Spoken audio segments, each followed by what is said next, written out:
Bonjour. Bonjour. Donc nous sommes Delphine et Daniel et nous avons fondé le projet La Forêt Jardinée sur un terrain de 20 hectares qui se trouve à environ 50 minutes d'ici, dans la vallée du Jor. Donc on va commencer la présentation par une présentation de notre projet. Et puis ensuite on va parler plus des forêts nourricières. Et puis à la fin, on va faire une petite séance de questions-réponses. Donc on risque de ne pas arriver à la fin de la présentation sous une heure si on répond aux questions pendant la conférence. Donc si vous voulez noter vos questions et puis les poser juste à la fin, ce serait parfait. Donc nous allons parler de plusieurs grands sujets en peu de temps. Donc forcément on va simplifier un peu. Donc on essaie de trouver le juste milieu entre précision et simplification.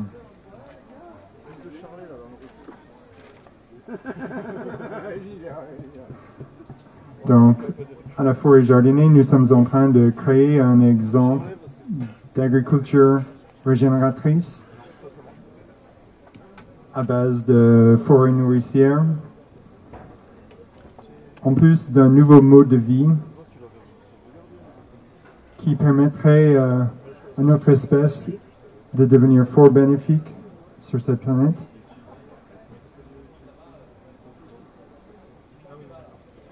Nous essayons d'apporter des solutions concrètes à toutes les grandes problématiques auxquelles on fait face. Les forêts nourricières répondent à plusieurs, pas toutes. Par exemple, la détérioration importante de nos écosystèmes, le changement climatique, la sécurité alimentaire, la 6e extinction massive d'espèces, l'esclavage financier, la violence psychologique et physique, la souffrance émotionnelle due à une vie vide de sens.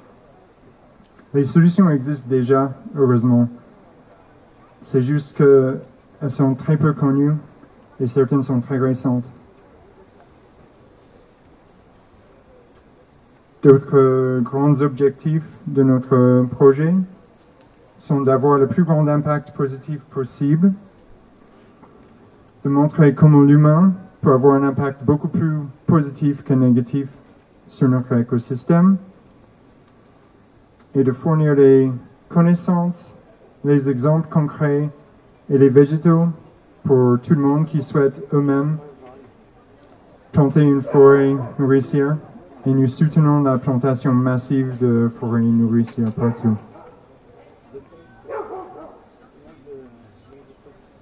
Dernière chose pour moi, c'est que nous tenons à œuvrer dans l'intérêt de tout le monde, sans imposer quoi que ce soit sur les gens.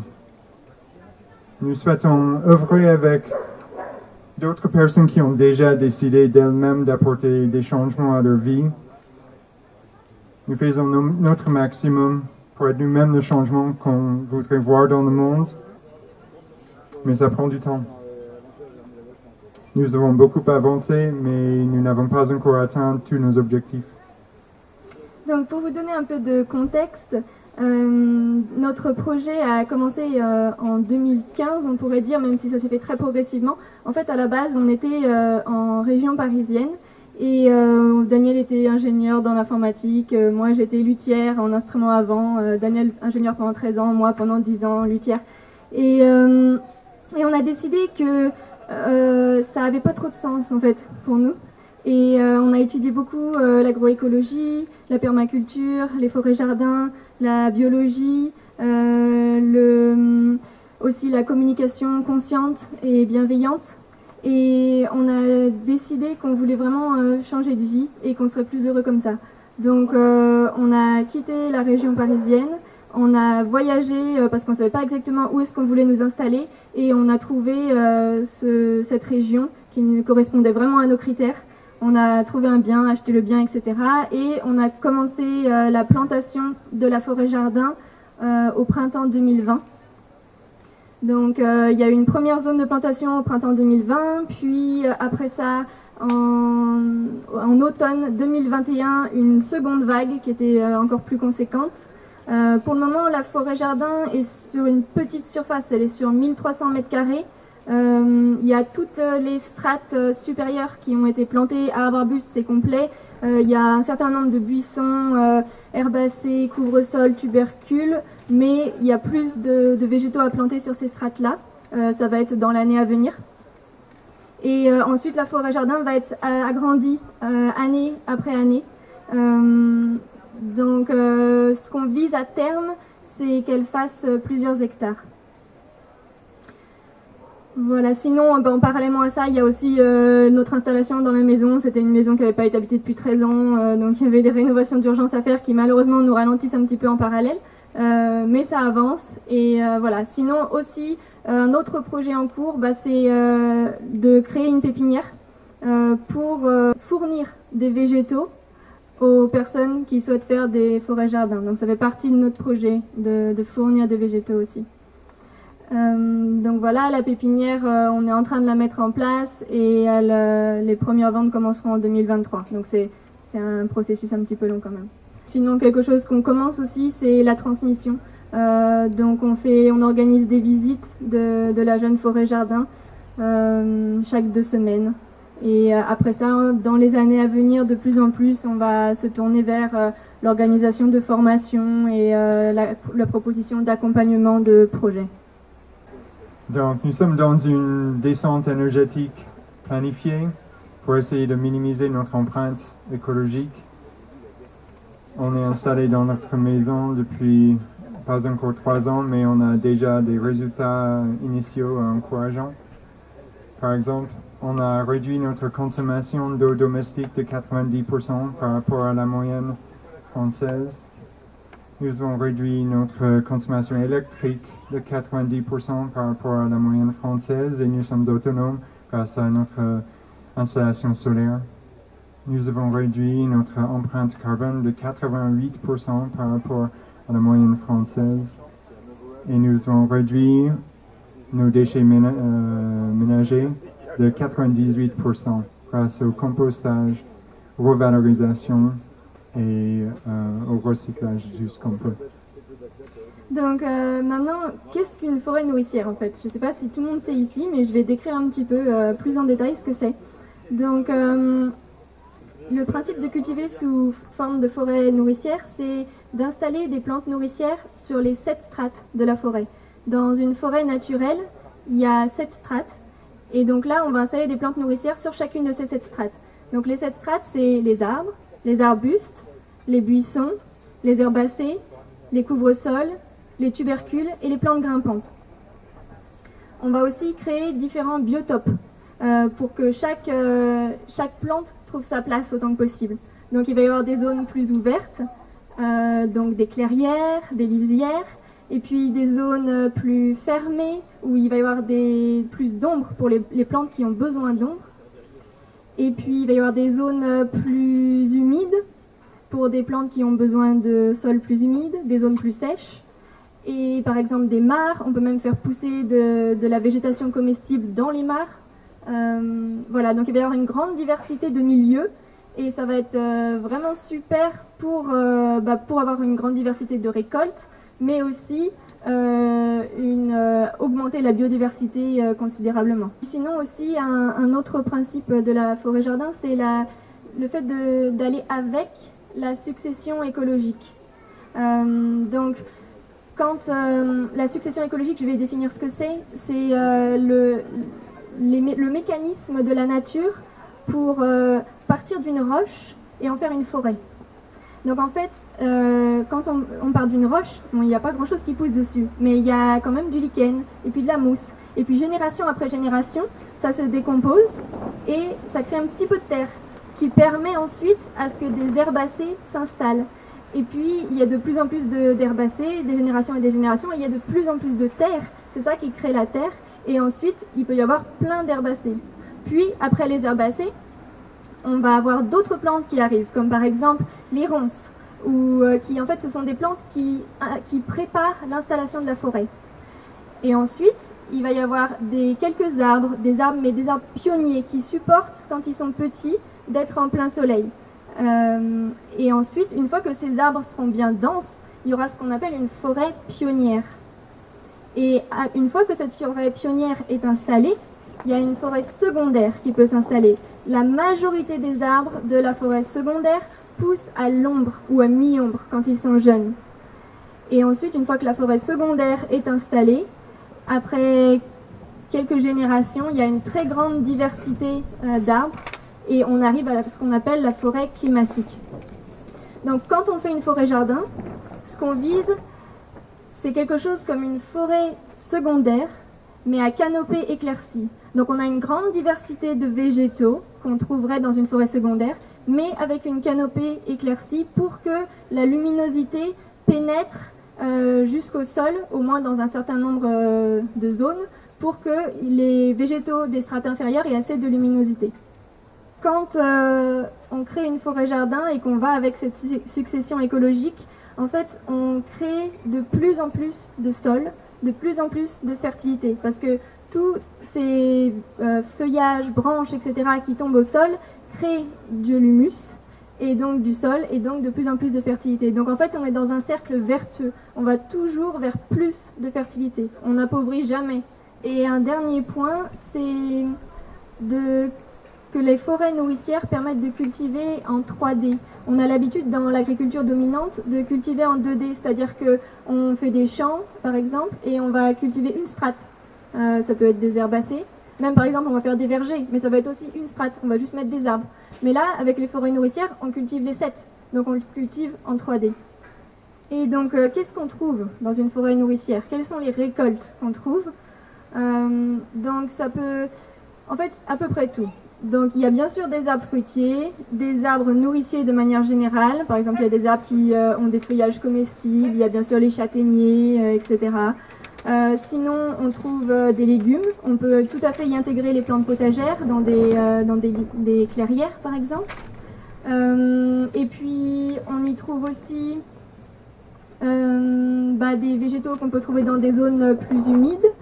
Donc, il y a plein de choses qui se cultivent aussi dans les mares, par exemple. Puis sinon, il y a bien sûr des tubercules, des graines, des céréales, du miel. On peut récolter de la sève aussi, bien sûr des fleurs comestibles, du bois de chauffage et du bois d'œuvre quand la forêt-jardin est assez grande. Et puis il y a la possibilité d'y faire de petits élevages. Donc je vais vous donner quelques exemples d'aliments peu connus qu'on peut trouver dans les forêts-jardins. Parce qu'en plus des aliments connus, tous les fruitiers qu'on connaît bien, etc., il y a en fait plein d'aliments qu'on n'a pas l'habitude, enfin en fait on ne connaît pas en général parce que juste ils ne sont pas commercialisés. Et voilà, donc par exemple, un exemple c'est l'aziminier. Donc c'est un arbre qui s'appelle aussi, le fruit, l'azimine, s'appelle aussi la mangue d'Europe. Et ça a la forme d'une mangue, et le goût rappelle la mangue et la banane. Mais l'arbre est très résistant au froid, il résiste à moins 20, moins 25, donc il est tout à fait rustique pour ce climat. La glycine tubéreuse, donc là c'est un tubercule qu'on peut manger cuit ou cru. Cuit, il a un goût qui rappelle la pomme de terre, patate douce, cacahuète. C'est aussi une plante dont on peut manger les gousses comme des haricots verts ou les graines sèches comme des lentilles. Sinon, il y a, ça c'est plus connu, mais le néflier du Japon, qui est très intéressant par sa période de récolte, c'est tôt en saison au printemps. Il y a le jujubier aussi, plus connu, qui fait un fruit qui ressemble à la datte, un petit peu moins sucré que la datte et avec une autre texture, c'est plus la texture de pommes séchées. Et puis les feijoas, qui font un fruit qui ressemble au kiwi, mais qui a un goût un peu plus tropical, goyave, fraise, ananas, quelque chose comme ça. Puis bien sûr les arbres salades dont on mange le feuillage. Il y a notamment le Thuna sinensis ou cédrelle de Chine, et puis le laurier des Iroquois, et puis le tilleul, qui est plus connu, délicieux en salade. Puis sinon, il y a des noyers. Alors donc les noyers qu'on connaît bien, mais également des noyers moins connus comme le Torreya nucifera, le pacanier et la noix de hickory. Sinon au niveau tubercule, il y a aussi l'igname de Chine, qui est un tubercule qu'on peut manger cuit. Et puis bon, les plaques miniers qui sont aussi bien connus, mais qui sont vraiment très intéressants pour leur période de récolte, parce que c'est en début d'hiver et pendant l'hiver, et ça se conserve très bien. Puis les kiwis, c'est comme des kiwis, mais plus petits, et ça se mange en été, donc ça permet aussi d'étaler la récolte. Puis la clétonie de Sibérie, ça c'est une herbacée qu'on consomme en salade, et qui pousse à l'ombre, donc c'est intéressant pour cette raison aussi. Le yacon, c'est un tubercule qu'on peut manger cru ou cuit, et qui s'appelle aussi la poire de terre, et qui a un goût sucré, croquant, juteux, très agréable. Et puis, il y en a plein d'autres, mais je vais vous en citer un dernier. Le gingembre rustique, il résiste à moins 18 quand il est paillé en hiver. Donc ça permet de manger du gingembre localement. Et donc c'est possible dans une forêt-jardin d'avoir des récoltes sur l'année, donc d'avoir des aliments frais en hiver. Et puis bien sûr, on peut aussi utiliser la conservation pour avoir encore plus de diversité en hiver. Donc, quel est l'intérêt de cultiver une forêt nourricière? Bon, il y a pas mal. Donc, elle capte beaucoup de CO2 de l'atmosphère et stocke le carbone dans le bois et dans le sol, ce qui est un moyen très puissant de lutter contre le changement climatique et essayer de l'arrêter. Elles peuvent assurer la sécurité alimentaire grâce à la diversité de production et leur résilience face au changement climatique. Elles produisent une plus grande diversité d'aliments de ceux dont on a l'habitude, comme Delphine vient de décrire. Elles restaurent la fertilité du sol en même temps de produire de l'alimentation, ce qui est le contraire de l'agriculture dominante qui appauvrit le sol année après année. Elle stocke beaucoup d'eau dans le sol. Dans un sol forestier avec 4% taux de matière organique, on peut stocker 1600 mètres cubes par hectare. C'est 8 fois plus qu'un champ. Un champ peut stocker 200 mètres cubes par hectare. Donc pour faire face aux sécheresses à venir, nous misons sur le stockage d'eau dans le sol. Elles préviennent l'érosion. La pluie, grâce au couvre-sol permanent et à la canopée dans pas mal de secteurs, il n'y a pas d'érosion dans les forêts-jardins, mais dans un champ, avec la terre à nu. La pluie emporte la terre arable et appauvrit la parcelle année après année. Pareil pour le vent. Le vent peut emporter de la terre arable. Les forêts-jardins peuvent être très productives. Les chiffres de Graham Bell, le fondateur de la forêt-jardin la plus connue en Écosse, il a comptabilisé ses récoltes depuis 2011. Il récolte l'équivalent de 16 tonnes de nourriture à l'hectare. C'est 2 fois plus que les agriculteurs autour de lui qui cultivent leurs champs avec leurs tracteurs.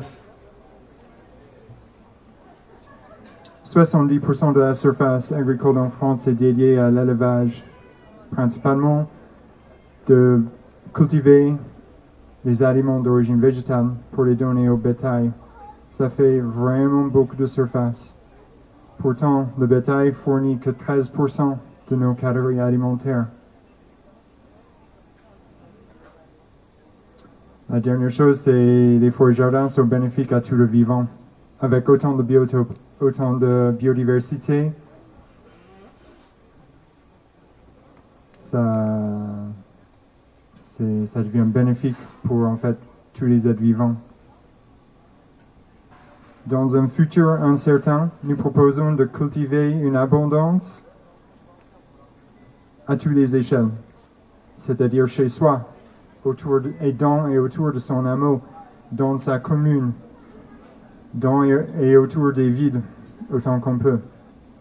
Comme ça, quand il y a des aléas climatiques, des pertes de récolte dans un lieu donné, aux alentours, il y a un surplus de production pour assurer la sécurité alimentaire.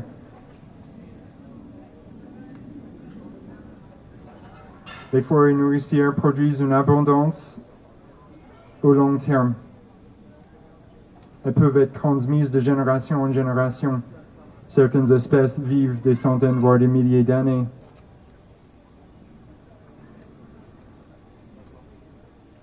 Les plantes vivaces qui vivent pendant plus que quelques années sont privilégiées dans les forêts jardins, mais il y a bien sûr de la place pour les plantes annuelles, les plantes potagères mieux connues. Donc quand on cultive la végétation climatique dans un lieu donné, c'est en fait ce qui est le plus bénéfique pour l'environnement, pour l'écosystème. Donc en fait on ne connaît pas tellement en fait ça, mais par le passé, avant que l'Homo sapiens arrive en Europe, il y avait une très grande forêt qui couvrait la majorité de l'Europe, qui s'appelait la forêt hercynienne. C'était une forêt qui était très très riche en biodiversité animale et végétale. Et donc on est souvent triste collectivement de voir la destruction de la forêt amazonienne, mais en fait ce qu'on ne sait pas trop souvent, c'est qu'en fait avant, ici, il y avait une forêt qui était aussi majestueuse que la forêt amazonienne. C'était cette forêt hercynienne, c'était juste adapté au climat tempéré, donc pas les mêmes végétaux, pas les mêmes animaux, mais extrêmement extrêmement riche. Et donc en cultivant notre alimentation densément sous la forme de forêts nourricières, en fait on pourrait libérer de l'espace pour qu'il y ait des zones de forêts naturelles et retrouver une forêt hercynienne dans des zones spécifiques. Comme le dit Hervé Covès, partout où la terre le peut, elle appelle les arbres. Donc en fait, partout où la pluviométrie est de plus de 500 mm par an, il y a une forêt. Quand il y a moins de 500 mm de pluie par an, on peut avoir de la steppe ou des déserts. Mais voilà, quand on a plus de 500 mm de pluie par an, on a une forêt naturellement. Si on cultivait notre alimentation sous forme de forêt-jardin et qu'il y avait en plus des zones de forêt hercynienne, ce serait une restauration massive des écosystèmes. Enfin là, il n'y aurait plus de crise écologique. Ou, voilà, ce serait vraiment une solution. Donc l'agriculture dominante aujourd'hui, c'est en fait l'agriculture de steppe. Donc je vais définir ça un peu plus. Lorsque nos ancêtres ont commencé l'agriculture, c'était dans le croissant fertile. Et donc en fait, c'était dans une zone qui était de la steppe, de la prairie. Et donc du coup, c'était complètement logique. Ils commençaient à semer des herbacées, enfin, ce qui poussait, ce qui était la végétation climatique là-bas. Et puis bien sûr, ils ont aussi fait de l'élevage dans les prairies, etc. Puis après, quand ils ont migré hors du croissant fertile et qu'ils sont arrivés en Europe notamment, ils se sont trouvés face à cette forêt hercynienne. Et là, mais ils ne savaient pas comment cultiver ce qu'ils savaient cultiver dans la forêt. Donc du coup, ils ont rasé et brûlé la forêt pour faire des champs, des pâtures, pour faire l'agriculture qu'ils connaissaient. Quand on cultive, comme par exemple quelque chose qui est vraiment aussi très très bénéfique, c'est de cultiver des zones ouvertes, des zones potagères, etc., avec la permaculture, la polyculture, etc., tant que ça n'est pas plus que 15-20% du territoire. Quand on est dans une zone où la végétation climatique est la forêt et qu'on cultive sur des très grandes surfaces des plantes herbacées, par exemple, sur une seule strate, là, ça devient néfaste à l'environnement parce que c'est sur une trop grande surface. Tant que c'est sur une petite surface, ça juste augmente la quantité de biotopes et c'est très bénéfique d'avoir des zones plus ouvertes. Donc, ouais, le fait d'entretenir des champs et des pâtures nous met dans une lutte contre la succession écologique, en fait. Et quand on fait ça sur une tellement grande surface, ça nous met dans une lutte contre nos alliés, les végétaux et animaux. Ça fait que l'agriculture de steppe pratiquée à très grande échelle nous met en opposition avec le reste du vivant et conduit aux multiples crises planétaires auxquelles nous faisons face. Toute lutte contre la nature revient à une lutte contre nous-mêmes, parce que nous faisons bien sûr partie de la nature. Les forêts nourricières peuvent réconcilier agriculture et écologie. Aujourd'hui, nous avons l'impression qu'il y a une illusion d'opposition entre les deux. En fait, c'est juste parce qu'on utilise des techniques d'agriculture, de l'agriculture de steppe. Avec les forêts nourricières, nous proposons de suivre le modèle de la nature. Dans cette région, c'est la forêt. Mais avec des végétaux nourriciers, produits en abondance pour nous, mais aussi pour le reste du vivant. Nous proposons de le faire dans une vision éco-centrée. Éco-centrée, ça veut dire centré sur l'écologie, ce qui est l'opposé d'anthropocentré, ce qui veut dire centré sur l'homme, où l'homme se trouve au centre de toute chose. Les forêts nourricières apportent des solutions à chaque problème causé par l'agriculture de steppe. Nous faisons partie de la famille des hominidés, c'est-à-dire les bonobos, chimpanzés, gorilles et orang-outans. Ils sont tous cueilleurs, semeurs, avec un impact positif dans leur écosystème. Nous pouvons avoir un impact aussi positif, voire plus. Notre espèce est sortie de notre rôle écosystémique bénéfique il y a des dizaines de milliers d'années. Nous proposons que notre rôle écosystémique le plus bénéfique est d'être un cueilleur, semeur, protecteur, une source perpétuelle de fertilité dans un mode de vie en symbiose avec le reste du vivant. Cueilleur de la majorité de notre alimentation, semeur massif de graines en symbiose avec les plantes qui nous nourrissent, et protecteur des écosystèmes et tout le vivant. En prenant soin de tout, nous prenons soin de nous.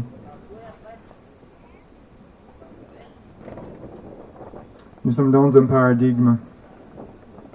Il y avait des paradigmes avant, il y aura d'autres après. Nous avons hérité ce paradigme de nos ancêtres, qui nous ont appris à renier notre nature animale et rejeter nos origines animales, et rejeter notre nature. Ce paradigme est fortement anthropocentré, centré sur l'homme. Dans notre éloignement de notre rôle écosystémique bénéfique,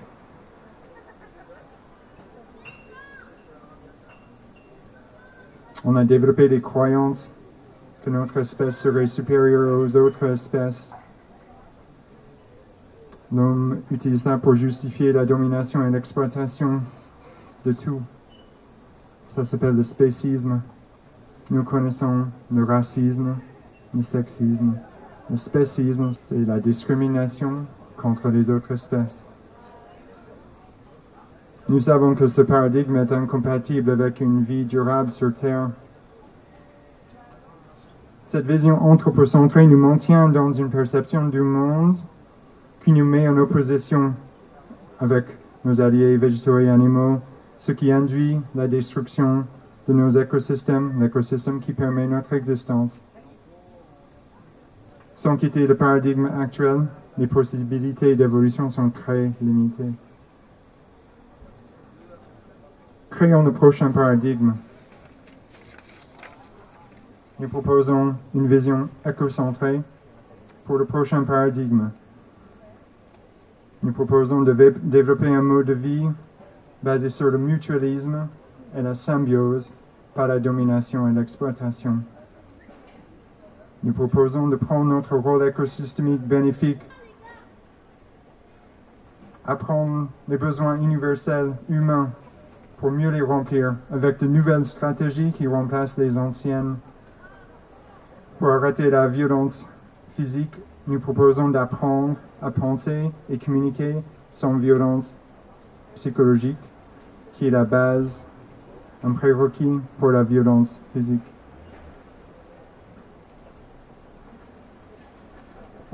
En mieux remplissant nos besoins universels, ça augmente notre qualité de vie. Nous proposons de chercher un rapport d'harmonie avec le reste du vivant. Nous ne sommes plus dans une démarche de protéger les derniers bouts de nature qui restent, mais plutôt de mener une restauration massive de nos écosystèmes globalement. Ce sera un grand pas dans notre évolution, pas un retour aux pratiques de nos ancêtres. Donc on pense aussi que la communication consciente et bienveillante a un grand rôle à jouer dans ce nouveau paradigme. Et donc voilà pourquoi. Donc en fait, quand on apprend à identifier ses besoins universels, ça permet de découvrir que chaque stratégie qu'on met en place est pour remplir un ou plusieurs de nos besoins universels. Et donc quand on est en mesure d'identifier ces besoins, on prend alors conscience que nous pouvons trouver d'autres stratégies pour remplir ces mêmes besoins. Et donc quand on constate dans nos habitudes une stratégie qui a un fort impact négatif sur nos écosystèmes, nous pouvons alors descendre au niveau des besoins pour identifier le besoin que nous cherchons à remplir et ensuite trouver une nouvelle stratégie pour remplir ces mêmes besoins. Mais cette fois-ci, une stratégie qui n'a pas d'impact négatif sur les écosystèmes.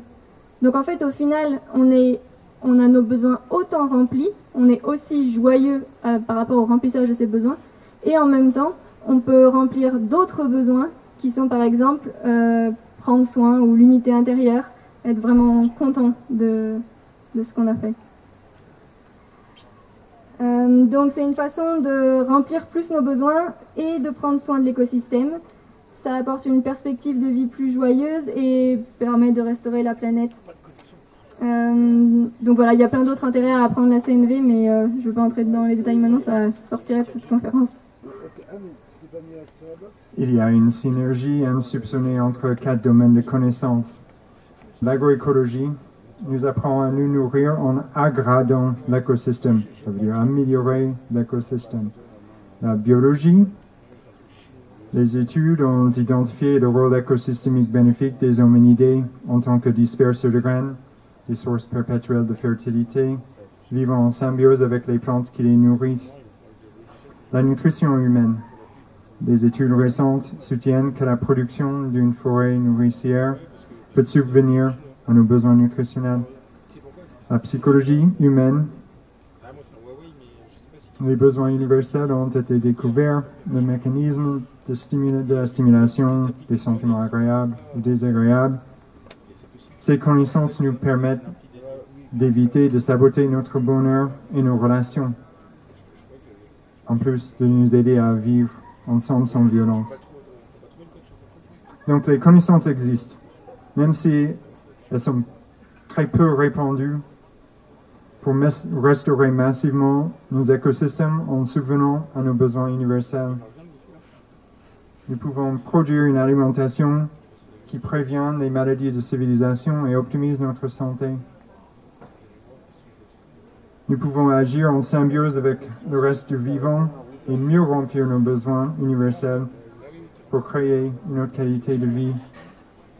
Ces connaissances font apparaître un nouveau chemin qu'on ne pouvait pas percevoir avant, qui réconcilie l'être humain avec le reste du vivant et avec lui-même.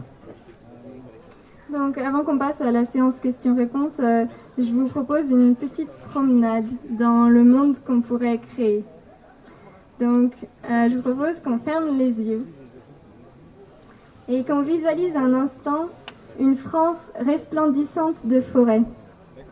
Vous sortez de chez vous et vous vous trouvez dans un paysage comestible, étagé, luxuriant, coloré, mimétique à la structure d'un jeune bois plus ou moins clairsemé avec des clairières, des zones ombragées et ensoleillées. Les végétaux qui vous entourent sont nourriciers, arbres, arbustes, buissons, plantes grimpantes, herbacées, couvre-sol et tubercules. Quelle sécurité alimentaire! quelle beauté! Vous sentez une délicieuse odeur de vanille sucrée. Ce sont les chalets des Bing qui sont en fleurs. Vous parcourez une vingtaine de mètres pour voir où en est le mûrissement des azimines, les mangues d'Europe, qui semblaient presque mûres hier. Vous passez devant un figuier et ne pouvez résister à l'envie de cueillir quelques figues noires au goût intensément sucré. Sur les branches du figuier, vous remarquez les dernières grappes de raisin prêtes à récolter. Les premières azimines ne sont pas encore mûres, mais ce sera probablement pour demain ou après-demain. En continuant votre promenade, vous remarquez les glycines tubéreuses qui sont prêtes à récolter. Vous viendrez tout à l'heure avec votre panier et en ferez une poêlée ce soir. Après avoir parcouru quelques centaines de mètres dans la forêt nourricière qui se trouve à proximité de votre éco-hameau, vous voilà maintenant dans la forêt naturelle. La nouvelle forêt hercynienne qui couvre le territoire français entre les forêts-jardins situées autour des communes où s'y déploient des arbres majestueux âgés de plusieurs centaines à milliers d'années. Vous entendez des bruits de végétation à proximité du cours d'eau. Vous vous approchez. Ce sont des chevaux sauvages qui sont venus boire. La biodiversité est à son maximum. Le climat est stabilisé. Votre vie est pleine de sens. Vous vous sentez unifié, vivant, serein par rapport au futur, centré, en harmonie, paisible et heureux. Plantons tous ensemble des forêts nourricières, soyons le changement que nous aimerions voir dans le monde, créons l'abondance, la beauté et la joie. Merci.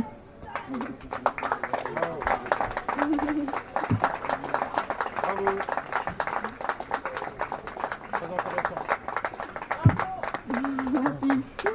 Si vous avez envie de suivre notre projet, on a un site web, c'est laforêtjardiner.com.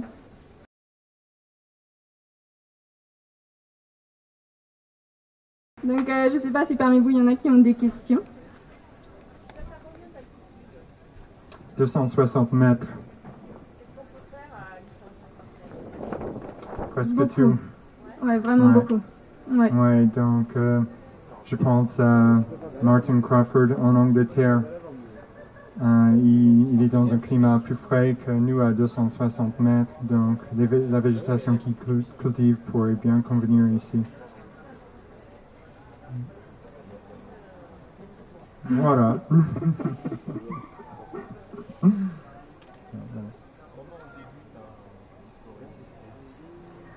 Donc ça dépend de quel terrain on part en fait.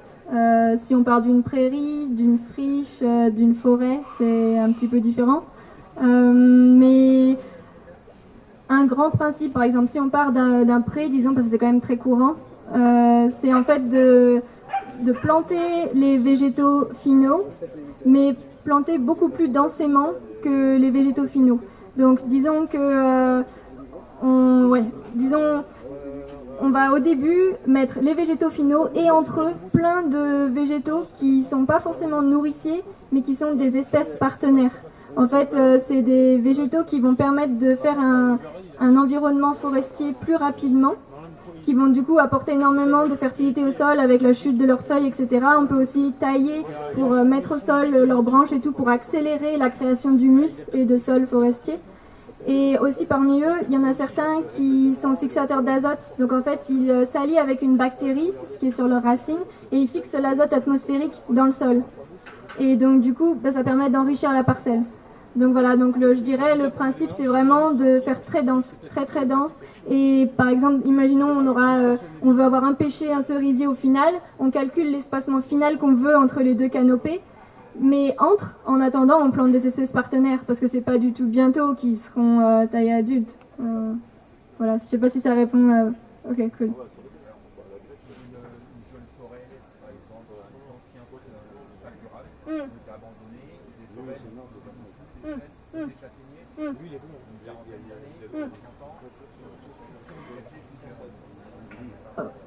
Ok, et bah ça c'est encore plus facile je dirais, parce qu'en fait il y a déjà un bon avancement dans la succession végétale, la succession écologique, Et donc du coup, en fait, on peut déjà œuvrer avec ces espèces partenaires qui sont déjà en place.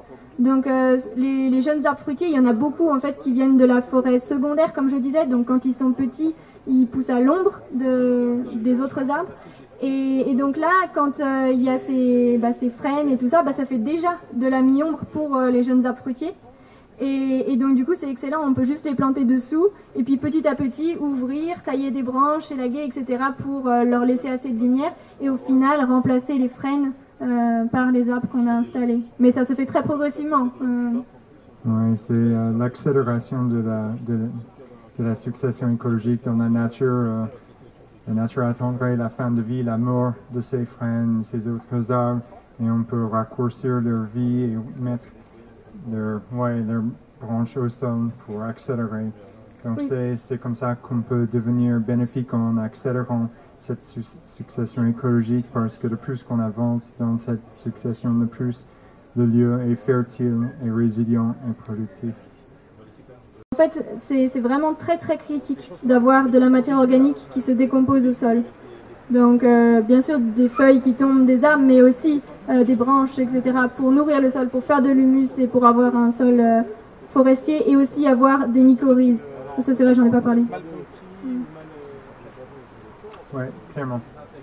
C'est ça. Oui, tout à fait. Ouais. Donc le réseau mycorhizien serait déjà installé dans ce lieu. Si on voit des champignons qui poussent par terre, ça veut dire qu'il y a déjà le réseau de champignons, réseau mycorhizien.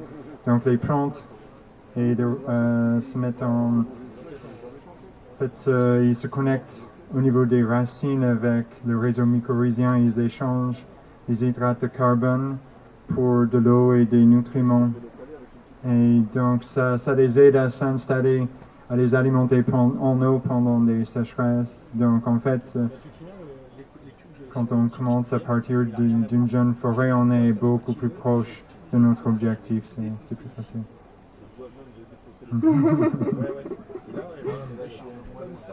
Oui, voilà.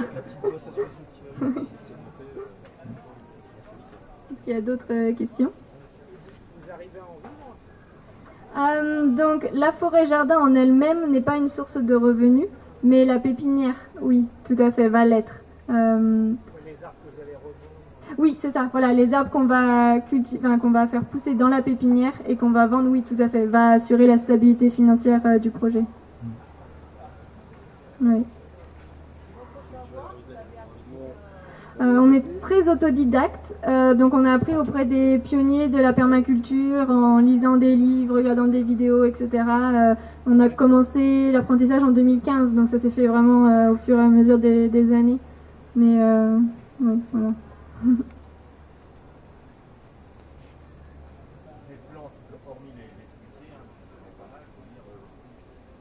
Est-ce qu'il y a des plantes endémiques appropriées déjà à nos climat, etc., qu'on pourrait mettre en dessous sans aller chercher justement des variétés Oui, ma première idée, c'est d'abord d'apprendre la cueillette sauvage des espèces nourricières déjà sur place. On était surpris chez nous quand on commençait à faire l'inventaire de toutes les espèces présentes. On a réalisé qu'il y avait déjà énormément de nourriture autour de nous qu'on ne reconnaissait pas. Donc ce serait le premier pas. Après ça, quand on regarde presque tout ce que nous mangeons, presque tout vient d'ailleurs. Presque rien n'est indigène à la France.